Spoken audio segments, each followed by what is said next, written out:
চোখ রাঙাবেন না। মজুরদের সাথে খেটে খেটে আমার হাতটা না একেবারে কড়া পড়ে গেছে।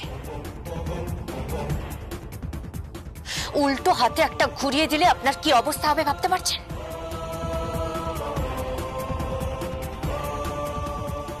আর বোন, বোন তোর হাতেও তো ঠিক একই অবস্থা। খেটে খুঁটে তোর হাতেও তো কড়া পড়ে গেছে। হ্যাঁ দিদি। তাহলে যা বুঝে আয় তোর কোম্পানির কর্মচারীর সঠিক জায়গাটা কোথায়।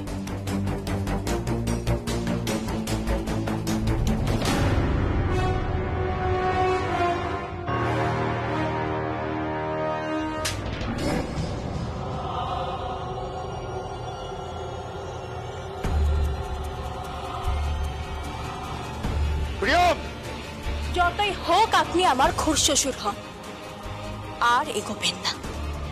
কি থেকে কি হয়ে যাবে কেউ জানে না।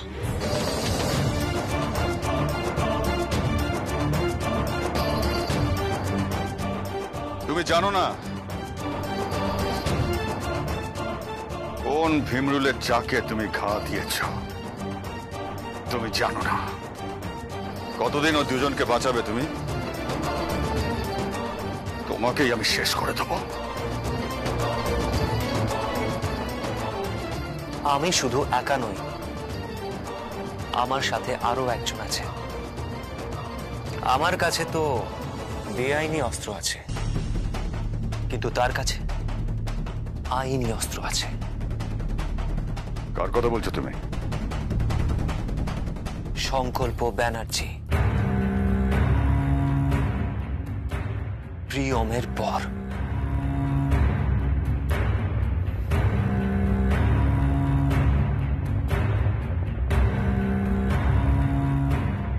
সুভাষ, আমার শাড়ি। তোমার শাড়ি? ওরা ওরা একজোট হয়েছে, ওরা। সুভাষদা, পয়লা বৈশাখে সত্যি কালবৈশাখী আসবে না তো?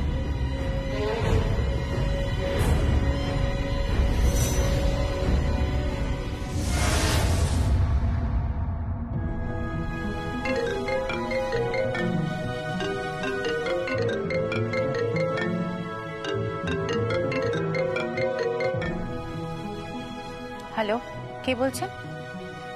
আমি ঝিলাম বলছি। ঝিলাম, কেমন আছো তোমরা? আমি ভালো আছি, আপনি কেমন আছেন? ঠিকঠাক আছি। বলো, তোমাদের কি খবর? সংসার নিয়ে খুব ব্যস্ত? হ্যাঁ, ওই আর কি। আপনার সাথে একজন কথা বলবে।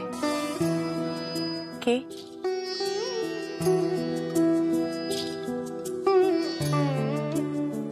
হ্যালো পিসিমণি, আমি সংকল্প বলছি।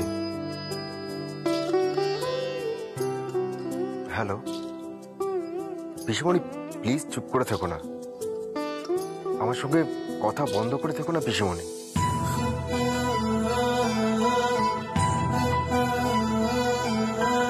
পিসিমণি, আমি যা যা অন্যায় করেছি তার জন্য আমি সবার কাছে ক্ষমা চেয়ে নিয়েছি। আমি এখন প্রিয়মের কাছেও ফিরে এসেছি পিসিমণি। আমি এখানে প্রিয়ম, আমি এবং আমার মম তিনজন একসাথে রয়েছি।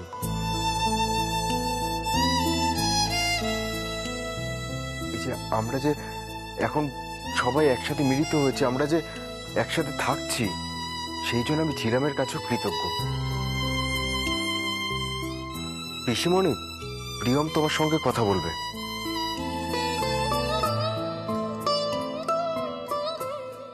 হ্যালো পিমনি, পয়লা বৈশাখে আমরা সবাই মিলে একটা গেট টুগেদার করছি।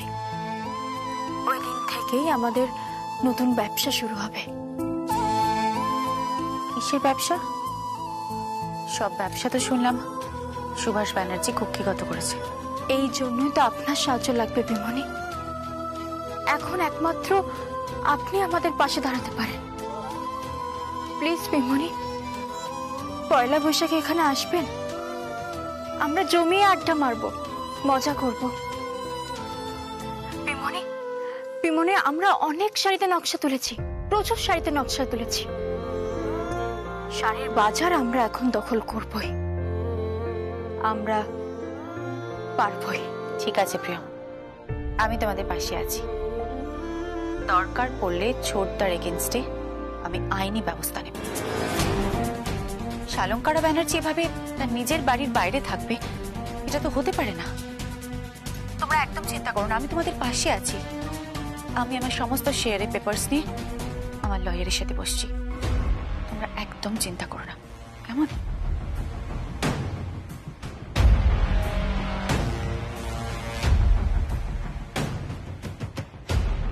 এই বাড়িতে আমি কিছু ইম্পর্টেন্ট পেপার্স খুঁজছি, এগুলো আমি পাচ্ছি না। ওই পেপার্স গুলো হয়তো ঐশানীর আলমারিতেই থাকবে। সিলাই টেক্সটাইলের সমস্ত আইনি ডকুমেন্টস, ওইগুলো খুঁজে তুই আমার হাতে দিবি। আর আমি তোকে কথা দিচ্ছি বোন, আমি ঐশানীকে তোর জীবন থেকে সরিয়ে দেবো।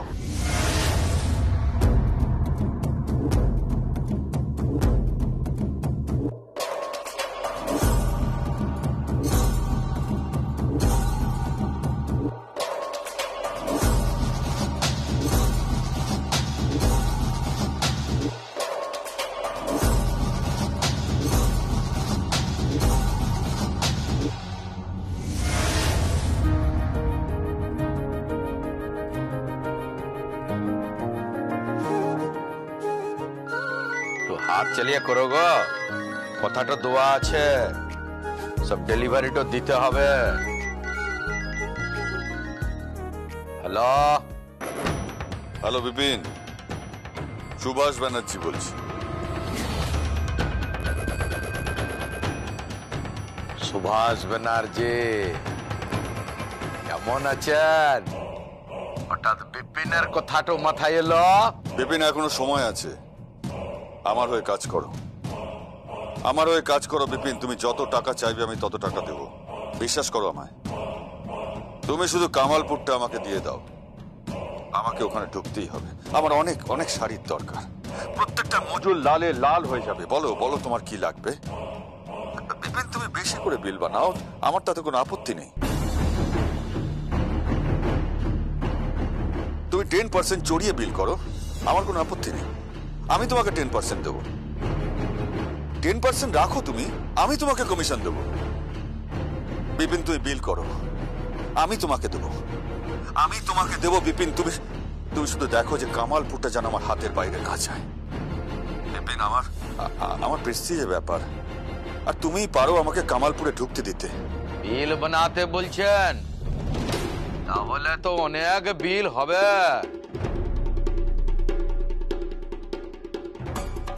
দিদি কি বলছি যে আমাকে সুভাষ ব্যানার্জি বলছে বিল বানাতে, শতকরা 10 টাকা করে আমাকে রাখতে বলছে, কমিশন দেবে, কমিশন।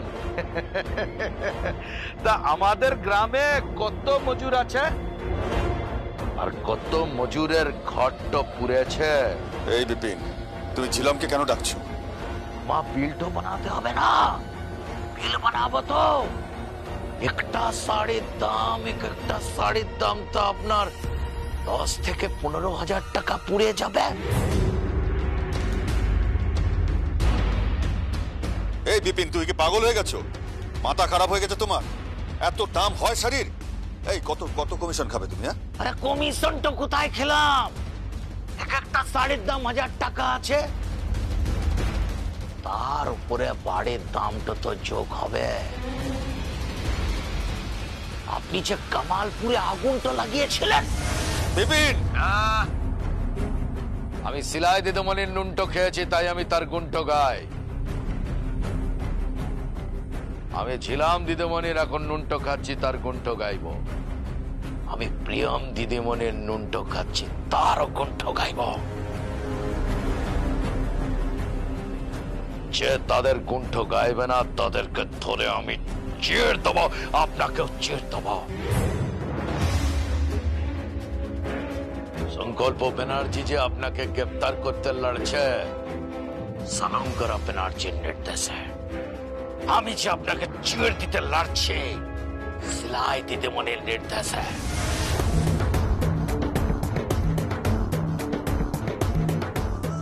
যাবে, বিল নিয়ে যাবে প্রিয়ম্মা, ছিলাম্মা।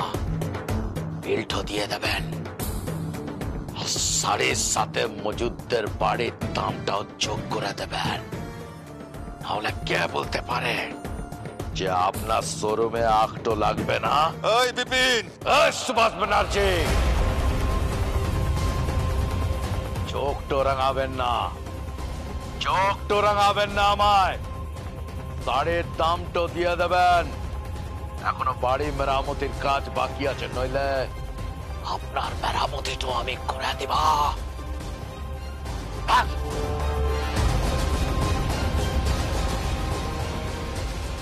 বিপিন বিপিন বিপিন বিপিনকে তাতাচ্ছে ওই প্রিয় আমার ছিলাম। পাল্টি খেয়ে গেলে বিপিন, পাল্টি খেয়ে গেলে না, এটা তো হতে পারে না। তুমি এখন সিলাই দিদিমণির সামনে লেজ নাড়াচ্ছ, আমিও দেখবো। ভাঙবো, আমি ভাঙবো। এই লড়াই যদি ভাঙতে না পারি তাহলে কাঁটা দিয়ে কাঁটা তুলবো। ইয়েস বিপিন, আমি কাঁটা দিয়ে কাঁটা তুলবো। সুভাষ ব্যানার্জি কি বলছিল বিপিন দাদা? ভয় পেয়েছে সুভাষ ব্যানার্জি। ভয় তো পাবেই।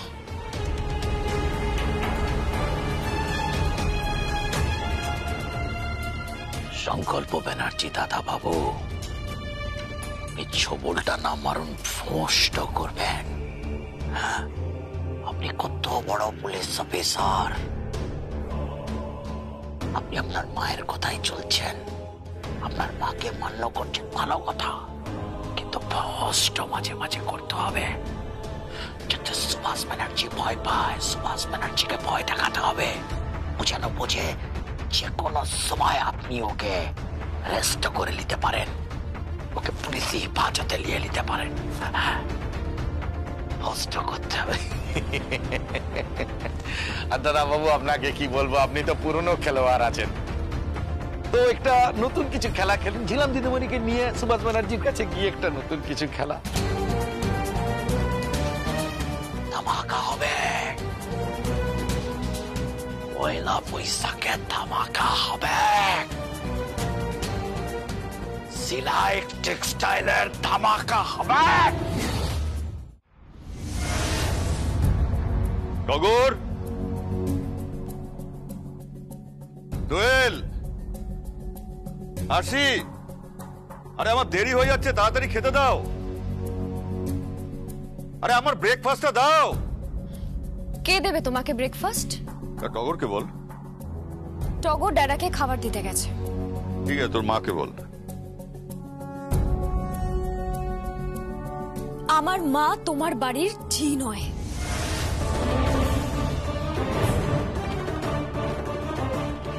ফ্রিতে অনেক সার্ভিস পেয়ে গেছো বাপি, আর নয়। দোয়েল, ঠিক করে কথা বল। ঠিক করে কথা বলছি বাপি। ইনফ্যাক্ট আমি যে তোমাকে এখনো বাপি বলে ডাকছি না, এটাই তোমার জন্য যথেষ্ট।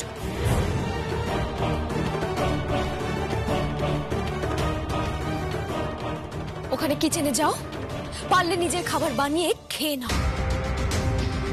দোয়েল, এত বড় সাহস? হ্যাঁ, ডাক তোর মাকে। তোর মা আমার রান্না করবে, আমার ব্রেকফাস্ট, আমার লাঞ্চ, আমার ডিনার সবকিছু বানাবে তোর মা। ডাক তোর মাকে। কেন? আমার মা তোমার জন্য কেন খাবার বানাবে? তুমি তো আমাদের শোরুমের একজন সাধারণ কর্মচারী। আমার বলতে ঘেন্না লাগছে। শোনো, আমার মা তোমার জন্য আর কিচ্ছু করবে না। ইভেন আমি আমার মাকে বলবো আজকেই যেন সিঁদুর মুছে দেয়, শাখাপলা খুলে দেয়, কারণ তোমার মতো স্বামীর পরিচয় সে তার শরীরে কোথাও এতটুকু বহন করবে না। দোয়েল,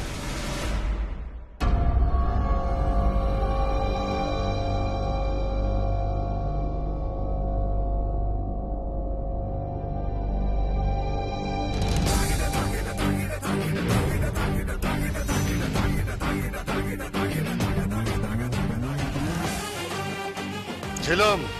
হ্যাঁ ছিলাম। মেয়ে বড় হয়েছে তো, ওর গায়ে হাত দেবেন না।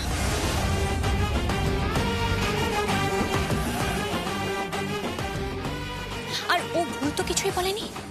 এই শাড়ির বাজার তো আপনার কেচ্ছায় একেবারে রমরম করছে। শাড়ির বাজারে এরকম কুৎসিত কাহিনী এর আগে কখনো ঘটেনি। জেলাম, জেলাম, তুমি আবার কেন আমাদের পরিবারের ব্যাপারে নাক গলাতে এসেছো? আমি তোমাদের পরিবারের ব্যাপারে নাক গলাতে আসিনি। আমাকে প্রিয়মের শাশুড়ি মা এখানে পাঠিয়েছে। মানে মানে শালঙ্কারা ব্যানার্জির নির্দেশে আমি এই বাড়িতে এসেছি। আর তোর না, তুমি বাড়ির চারিদিকটা একটু দেখে নাও। কোথায় কি প্লেস করবে, কোথায় সিংহাসন বসবে, আর বাড়ির কোন জোনে পার্টিটা হবে তুমি একটু ঠিক করো।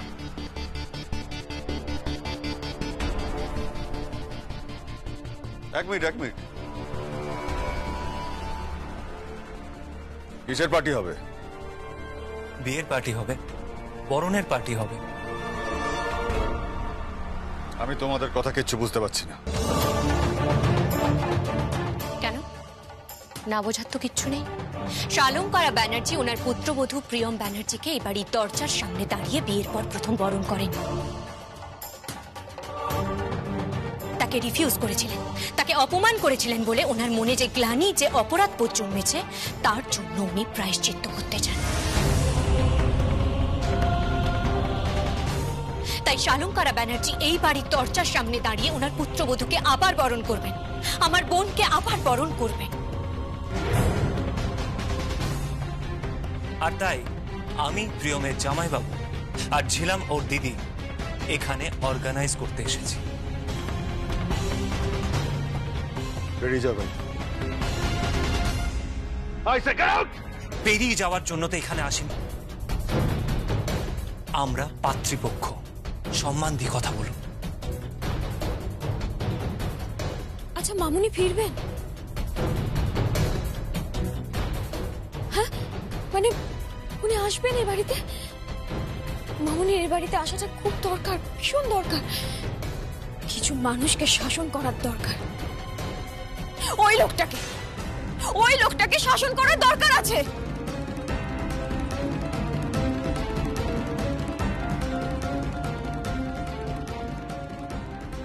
সেই জন্যই তো তোমাকে মারার সময় আমি ওনার হাত ধরেছিলাম, ওনাকে বাধা দিয়েছিলাম। আর তুমি তো আমাকে ভুল বুঝলে। যাই হোক, সময় নষ্ট করে কোনো লাভ নেই। তোর না ফোনটা দাও তো।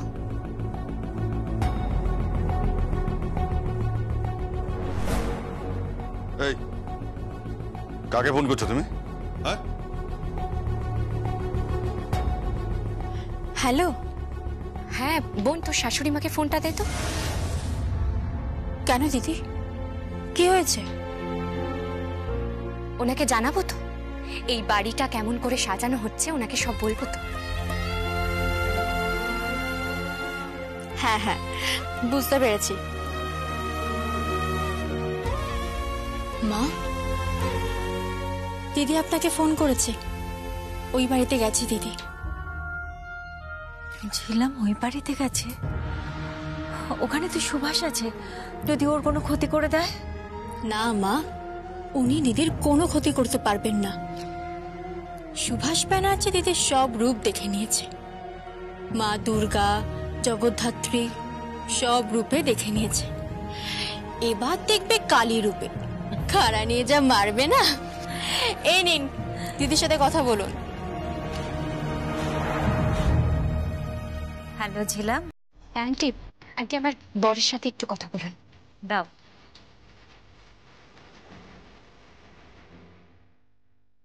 হ্যাঁ আন্টি, বলছিলাম যে বাড়ির চারিপাশে আমি আলো দিয়ে সাজিয়ে দিচ্ছি। বড় বড় দুটো সিংহাসন লাগিয়ে দিচ্ছি, আর অনেকগুলো ঝাড় দিয়ে সাজিয়ে দিচ্ছি। কলকাতার বেস্ট ইভেন্ট ম্যানেজমেন্টের সঙ্গে আমি কথা বলে পুরো বাড়িটা সাজিয়ে দিচ্ছি। একদম ধুমধাম করে পার্টি হবে, পুরো ধুমধাম করে পার্টি হবে, আপনি একদম চিন্তা করবেন না। হ্যাঁ তা তো হবেই, কিন্তু তার আগে আমি আমার বৌমাকে বরণ করব। তুমি একটু ঝিলামকে ফোনটা দাও। ঝিলাম, আন্টি তোমার সাথে কথা বলবেন। হ্যাঁ আন্টি বলুন। ঝিলাম, আমি আমার বাড়ির দরজায় আমার বৌমাকে বরণ করতে পারবো তো? হ্যাঁ আন্টি, 100 বার পারবেন। আমি পাত্রপক্ষ, আমি আপনাকে কথা দিচ্ছি, আপনি 100 বার বরণ করতে পারবেন। এই বৌদি,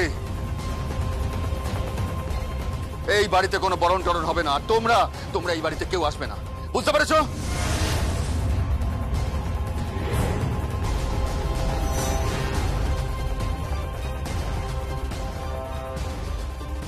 মহিলাদের থেকে এভাবে কিছু কেড়ে নিতে নেই, তাই না? তাও আবার সম্পর্কে যেখানে আপনার বৌমার দিদি হয়, কন্যা সম।